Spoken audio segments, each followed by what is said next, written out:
विश्लेषण भारतीय जनता पक्षाच्या आणि RSSच्या तज्ज्ञांनी केलं पाहिजे। RSSचे तेव्हाचे सरसंघचालक परमपूज्य बाळासाहेब देवरस यांनी आणीबाणीला पाठिंबा दिला होता। त्यांचा पत्रव्यवहार आहे तसा। बाळासाहेब देवरस यांना जरूर इंदिराजींनी अटक केली होती त्या काळामध्ये, पण तुरुंगातून त्यांनी जो पत्रव्यवहार केलेला आहे इंदिराजींशी तो इंटरेस्टिंग आहे फार। माननीय बाळासाहेब ठाकरे यांचं तुम्ही पोस्टरवरती फोटो लावता ना, बाळासाहेब ठाकरेंचा, हे शिंदे गट वगैरे किंवा भाजपचे लोक, हिंदू हृदय सम्राट बाळासाहेब ठाकरे यांनी आणीबाणीचं समर्थन केलं होतं जाहीरपणे, खुलं समर्थन।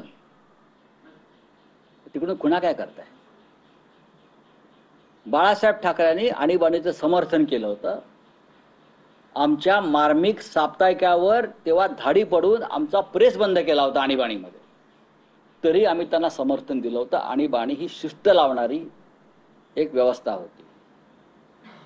आणि संविधान हत्या म्हणताय ना, भारतीय घटनेमध्ये, भारतीय घटनेतील तरतुदीनुसार जेव्हा देशामध्ये अशांतता, अस्थिरता निर्माण करण्याचा प्रयत्न होतो, अराजकता निर्माण करण्यासाठी काही शक्ती काम करतात, बाहेरच्या आणि आतल्या, तेव्हा अशा प्रकारे आणीबाणी जाहीर करून देशावर नियंत्रण मिळवण्यासाठी आणीबाणी लावण्याचा संविधानिक तरतूद भारतीय संविधानामध्ये डॉक्टर बाबासाहेब आंबेडकर यांच्या नेतृत्वाखाली घटनापीठाने दिलेली आहे। याचा अभ्यास या लोकांनी केला पाहिजे। इंदिरा गांधींनी जी आणीबाणी लावली होती ती आणीबाणी खुलेआम कायदेशीर मार्गाने लावली आणि आणीबाणीचा प्रस्ताव घेऊन त्या संसदेमध्ये गेल्या होत्या। त्यांनी विशेष संसदेचं अधिवेशन घेतलं होतं।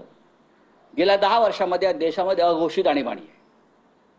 अघोषित प्रचंड भ्रष्टाचार, काळा बाजार, आपापल्या लाडक्या उद्योगपतींवरती सरकारी संपत्ती अशी लुटली जाते।